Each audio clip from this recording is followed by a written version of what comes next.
नमस्कार साथियों यदि आप 14380 देखकर प्रॉपर्टी खरीद रहे हैं तो ये ज़रूरी नहीं कि आपकी प्रॉपर्टी पर बुलडोज़र नहीं चलेगा या जब भी आप निर्माण करेंगे तो वहाँ पे कोई भी विभाग वहाँ पे ऑब्जेक्शन नहीं लगाएगा। ये क्लियर नहीं होता है क्योंकि आपको ये समझना चाहिए कि 14380 किन ज़मीनों के लिए होता है, किन ज़मीनों पर इसका प्रभाव कोई नहीं होता है। ठीक है, चलिए मैं आपको बताता हूँ।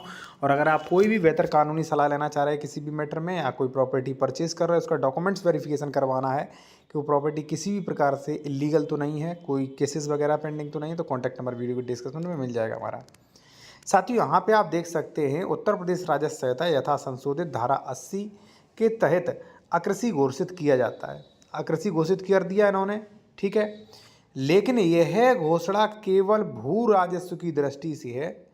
यदि उक्त भूमि में केडीए यानी कि कानपुर डेवलपमेंट अथॉरिटी द्वारा पूर्व में किसी अन्य प्रयोजन हेतु प्रस्तावित है, या मान लीजिए मास्टर प्लान में किसी अन्य प्रयोजन हेतु भूमि प्रस्तावित है, तो जो है ये महायोजना के निहित प्रयोजनों के अधीन होगा, यानी कि जो महायोजना के प्रावधान है उनके अधीन होगा हमारा आदेश 80 का।